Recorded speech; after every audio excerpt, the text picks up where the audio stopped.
Kalau kalian miskin, kau gadai partaimu, bos.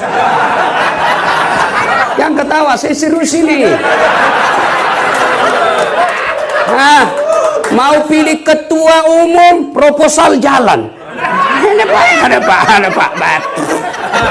Semua perbekalan yang saya bawa, saya hadiahkan kepadamu untuk menjadi maharnya calon istri. Ini bos persaudaraan dalam Partai Amanat Nasional. Jangan kau makan kiri kanan. Maka pak, salah satu sebab rusaknya negara kita kalau politisi selalu yang ada di otaknya duit. Itu rusak negara kita.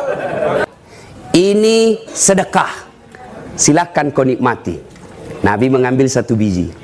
Begitu ngambil 1 biji, mau disuap, mau dimakannya, Nabi bertanya, apa ini kau bilang tadi? Sedekah. Disimpannya kembali, tidak jadi dimakan.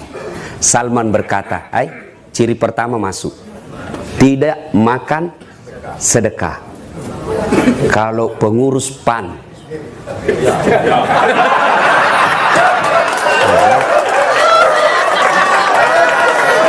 ya,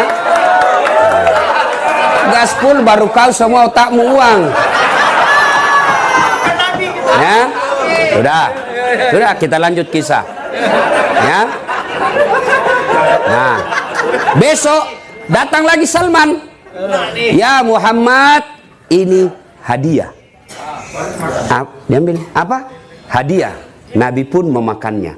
Tapi Nabi tahu ini anak muda lagi diselidiki saya. Maka Salman berkesimpulan 2 ciri-ciri sudah masuk. Lagi 1 ciri-cirinya. Apa? Ada tanda lahir di belakangnya. Orang Bugis bilang baba. Pak Sul, saya tidak tahu apa bahasa Indonesianya itu baba. Tapi kalau orang Bugis bilang baba sudah tahu. Hitam di belakang. Apa? Tompel itu di pipi, bos. Tanda lahir. Bengkok telinga, tanda lahir juga namanya. Pokoknya baba. Itulah, pokoknya baba lah ya, supaya ringkas cerita. Nah, sudah ketemu. Nabi tahu. Akhirnya Nabi dengan sengaja menjatuhkan jubahnya dan kelihatan. Ini. Lalu menyatakan la ilaha illallah Muhammadar Rasulullah. Masuk Islam. Lalu Nabi memanggil Abu Ayyub Al-Ansari yang ada makamnya di Istanbul. Abu Ayyub Al-Ansari kalau sekarang ketua HIPMI, orang kayanya Madinah, anak muda. Abu Ayyub, sini dulu. Saya persaudarakan kamu bukan atas nama ras, bukan atas nama suku, bukan atas nama lokal atau tidak. Saya persaudarakan kamu atas nama agama. Ini kau bersaudara sampai akhirat. Apa yang dibutuhkan, kau bantu. Siap ya Rasulullah. Ringkas kisah. Salman Al-Farisi jatuh cinta sama cewek penduduk Madinah. Dia pendatang. Tentu jadi masalah. Pendatang jatuh cinta sama penduduk lokal. Kalau ada bapak-bapak jatuh cinta sama gadis Bugis, hati-hati. Oh, mahal pak gadis Bugis. Bener. Oh, bukan cuma panaiknya pak, badinya. Iya pak. Oh, bapak jago kalau bisa mempoligami perempuan Bugis. Jago pak, bener. Kalau ada perempuan suku lain, biasa. Tapi kalau Bugis, Jadi kalau bapak ada di sini istrinya orang Bugis, wabillahi taufiq wal hidayah. Sudah. Nah, lalu Salman Al-Farisi berpikir, oh ada saudaraku Abu Ayyub Al-Ansari sebagai penduduk Madinah. Ya Abu Ayyub Al-Ansari, saya punya hajat. Apa? Tolong temani saya pergi melamar bos. Kamu kan penduduk lokal, ini penduduk lokal, tidak disuka saya nanti. Baiklah, dibawalah segala keperluan, datang ke rumahnya perempuan. Assalamualaikum warahmatullahi wabarakatuh. Waalaikumsalam warahmatullahi wabarakatuh. Buka pintu, bapaknya si gadis. Lalu Abu Ayyub Al-Ansari perkenalkan, saudaraku ini Abu Ayyub Salman Al-Farisi, saya dipersaudarakan oleh Nabi atas nama agama dan ini mencintai anak gadismu. Bagaimana menurutmu? Dia bilang apa? Yang mencintai ini yang mau dinikahi anak saya. Baiklah saya tanya dulu anak gadisku. Masuklah itu bapak, dia lihat. Kau lihat itu cowok 2? Kau tahu itu? Saya tahu. Kalau itu Abu Ayyub Al-Ansari, tokoh muda, orang kaya, saya tahu. Itu temannya, dia datang melamar kamu. Bagaimana menurutmu? Apa dia bilang? Wah, kalau itu yang datang saya tidak jelas, ekonominya tidak jelas. Kalau ini ya saya mau, orang kaya. Maka pengurus partai, kalian kaya dulu jadi masuk partai. Kalau kalian miskin, kau gadai partaimu, bos. Yang ketawa, saya serius ini. Mau pilih ketua umum, proposal jalan. Ada pak. Kaya dulu. Dan dulu, bos. Dulu. Sudah.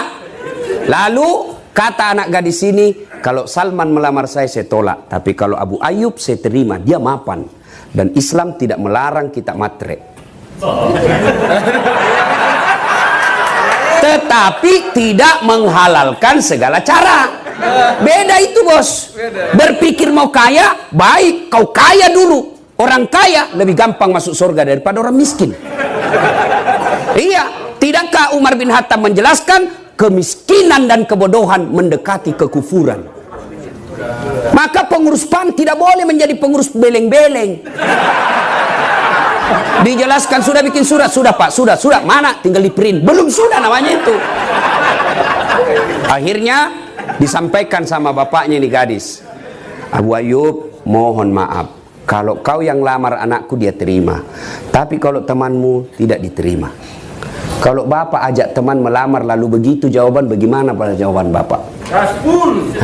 Kalau saya misalnya bapak, Pak Zul, temani saya pergi melamar, ternyata cewek yang disuka Pak Sul yang disuka, hancur saya.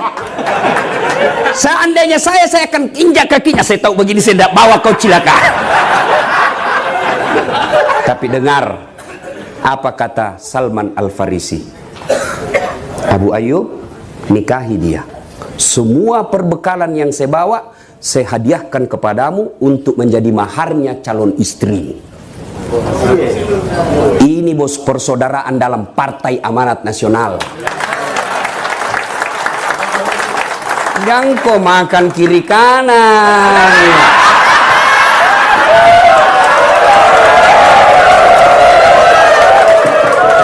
Bos, ya, saya serius. Demi Allah, kalau Anda punya belang-belang sifat seperti itu, kalian dapat duitnya, kalian dapat jabatannya, tapi hina kalian di depan manusia, di depan Allah di akhirat. Bahkan demi Allah, bukan cuma kalian yang hina, anak ahli warismu akan jadi hina. Nanti jadi bupati, jadi gubernur Pak Hilmi Hasan, saudaranya Pak beliau, Ustazku. Jadi bupati, tapi bapak pernah menipu. Maka anak bapak sudah meninggal. Apa kata? Jangan percaya itu bapaknya tukang tipu. Pasti anaknya juga begitu. Ya? Maka saudaraku, jangan gadaikan harga diri hanya karena fulus. Percaya, rezekimu tidak akan diambil. Jangankan diambil, tertukar saja tidak.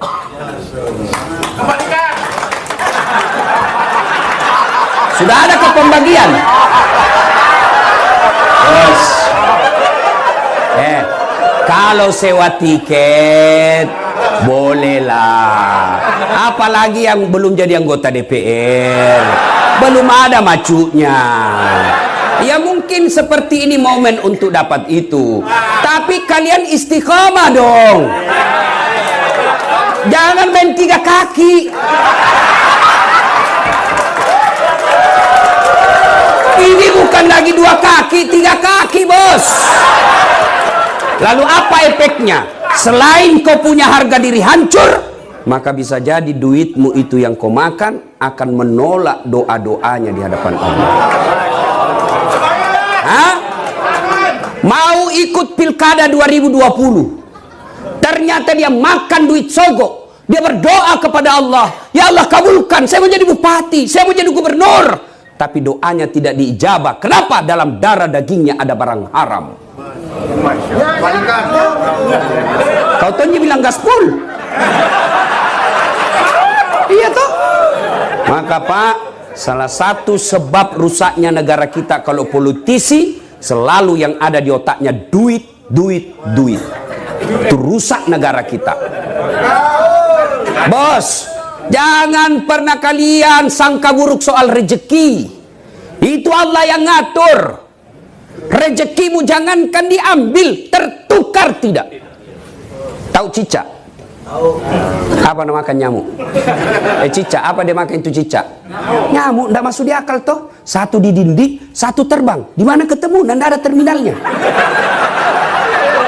Iya toh, cicak cuma di dinding, nyamuk terbang. Gimana caranya? Ndak masuk akal. Tapi Allah yang ngatur rezekinya cicak. Cicak di dinding, diam-diam merayap. Datang seekor nyamuk. Nyamuk yang datang.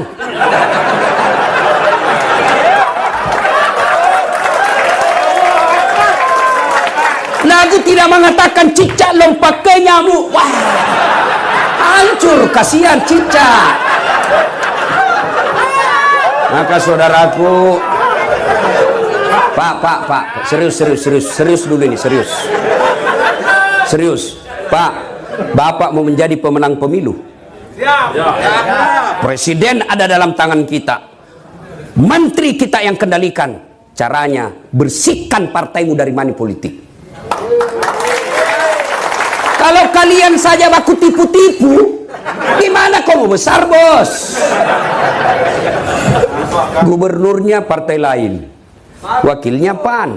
Dia doakan mudah-mudahan ditangkap supaya dia jadi gubernur. Wah, hendak begitu orang Islam, bos. Doakan kalian maju sama-sama. Jangan kalian maju dengan menjatuhkan orang lain. Tidak begitu orang beragama. Maju bareng-bareng. Satu, jadilah bersaudara. Bukan karena jabatan, bukan karena harta, tapi karena kepartaian yang mempersaudarakan kalian. Dan jangan menjadi kutu loncat. Saya tidak tahu kenapa orang yang suka pindah-pindah disebut kutu loncat. Padahal kuda juga loncat juga. Ini menjadi kambing hitam juga dijadikan. Satu, karena waktu yang terbatas. Dua, saya tamat SMA, daftar tentara. Mau jadi akabri penerbang. Karena waktu itu setiap saya lihat pesawat depan di atas kampus saya teriak, kapal kapal terbang, ayo. Sampai saya masuk di got.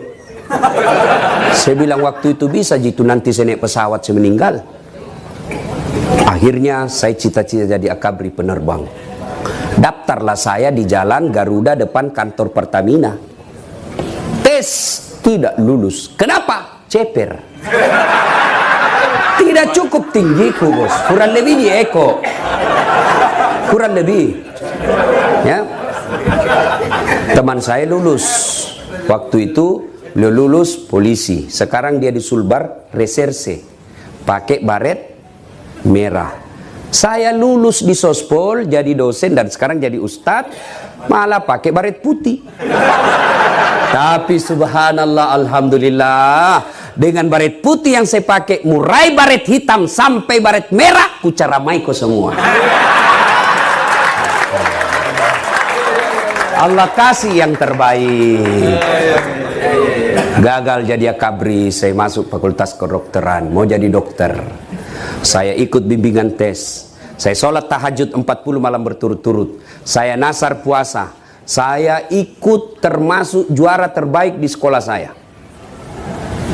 Tes, tidak ada namaku.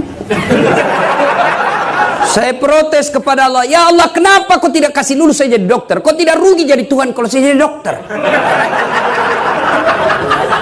Saya tahu jawabannya setelah saya lulus Sospol, pulanglah saya kuliah di depan Al-Ghazali yang sekarang Universitas Islam Makassar. Terjadi tabrakan. Perintis kemerdekaan, berceceran darah di aspal. Saya turun tolong dia. Dia yang tabrakan, saya yang pingsan. Ternyata saya tidak bisa lihat darah. Seolah-olah Allah ingin berkata kepada saya, Das'ad, gimana kau mau jadi dokter? Kau tidak bisa lihat darah. Teman saya yang lulus fakultas kedokteran sekarang tugas di Kepulauan Aru. Sebelum lebaran saya telepon, dok, pulang ke lebaran. Orang tuamu, wah, tiket mahal.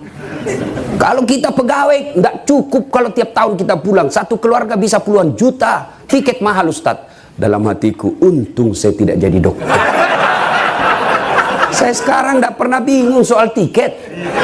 Siapa yang beli? Pak Zulkifli Hasan. Kecil bos soal tiket, kecil. Hebatnya lagi Pak, saya pergi tidak bawa uang, pulang bawa uang. Maka hikmahnya saudaraku, jangan pernah sangka buruk. Yuk gagal anggota DPR, jangan pindah partai. Kalian kalah bertanding, jangan sangka buruk, itulah yang terbaik. Jangan sangka buruk, baik sangka. Kok saya tidak terpilih? Allah tahu kalau terpilih ada kasus besar di kantormu, semua terseret. Allah tahu. Jangan pernah sangka buruk. Demi Allah, tidak ada kebahagiaan bagi mereka yang selalu sangka buruk. Berpartai juga begitu. Kalian WhatsApp, SMS Pak Ketum, tidak dijawab, sangka baik. Oh, mungkin lagi sidang. WhatsApp lagi tidak dijawab. Oh, mungkin lagi tadarus. Jawab lagi tidak dijawab. Sudah, sangka baik saja. Maka Bapak akan tenang. Semakin Bapak pelihara sangka buruk, semakin Bapak tidak bisa tenang dalam berpartai.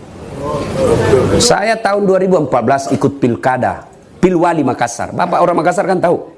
Saya ikut Pilwali Makassar, 10 pasang calon. Kalah? Tidak. Yang menang lebih banyak suaranya. Ini namanya sangka baik. Belum tentu lebih hebat dari saya. Tapi alhamdulillah, dengan tidak jadi wali kota, saya bisa keliling sampai ke luar negeri. Ke Roma, ke Italia, ke Jerman, ke Amerika, ke Belanda. Tuh. Ya. Sudah? Cukup? Hah? Maka saudaraku bersangka baiklah. Pernah dengar cerita orang hamil 3 bulan, 3 tahun, 4 tahun menikah tidak hamil-hamil. Tahun kelima dia ke dokter, periksa. Kata dokter kandungan, Bu, alhamdulillah ibu sudah terlambat 2 bulan. Senanglah dia. Dia pulang ke suaminya, Pak, saya terlambat 2 bulan. Alhamdulillah, tapi jangan cerita dulu Bu ya, nanti malu kalau kita tidak jadi lagi. Baik, ini rahasia berdua.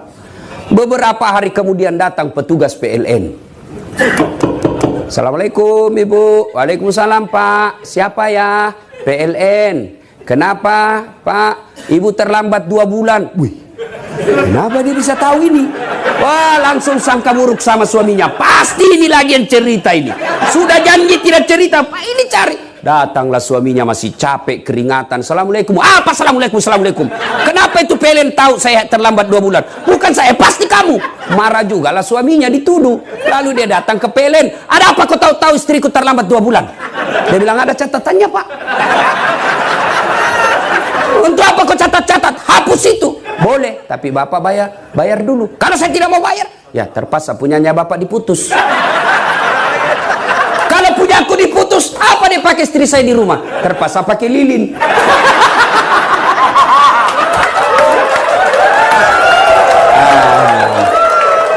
Bapak Ibu saudara-saudara sekalian, berpolitik sangka baik. Kalau boleh kedepankan PAN, politik tanpa sangka buruk. Ini tagline-nya Pak Zulkifli Hasan. PAN, politik tanpa sangka buruk. Tidak berarti kita tidak waspada. Waspada boleh, tapi jangan sangka buruk. Yang ketiga, dalam hidup ada disebut kekuatan X, doa. Jangan remehkan doa. Ada orang Pak, biasa-biasa saja kita lihat, tapi doanya bagi. Akhirnya tampil dan tidak bersangka-sangka, ternyata dia menjadi tokoh. Itulah kekuatan doa. Jadi kalau Bapak tidak punya modal banyak, tidak punya perusahaan, perbanyak doa. Sudah jelek muka, sifat jelek, tidak ada duit, ke laut maka jadi tude cilaka.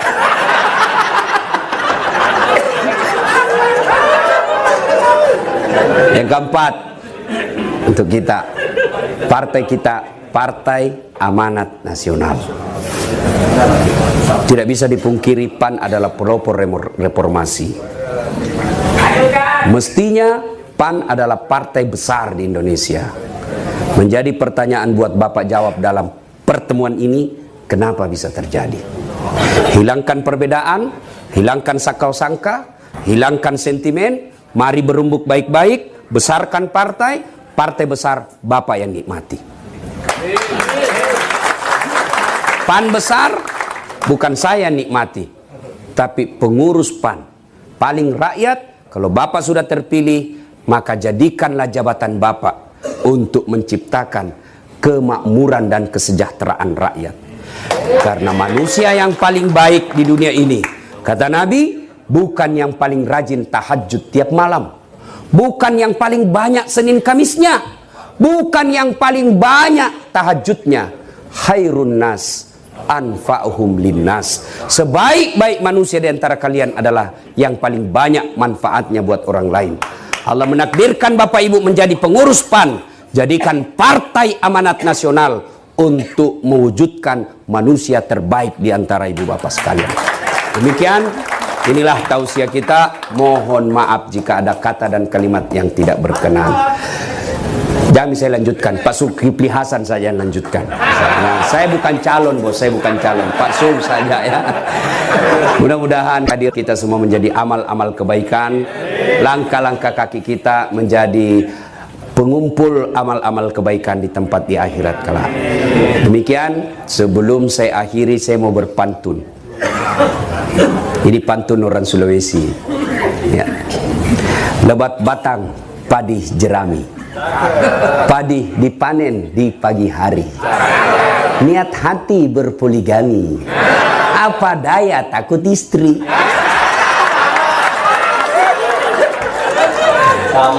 Burung cendrawasih terbang tinggi, mencari makan di pagi hari.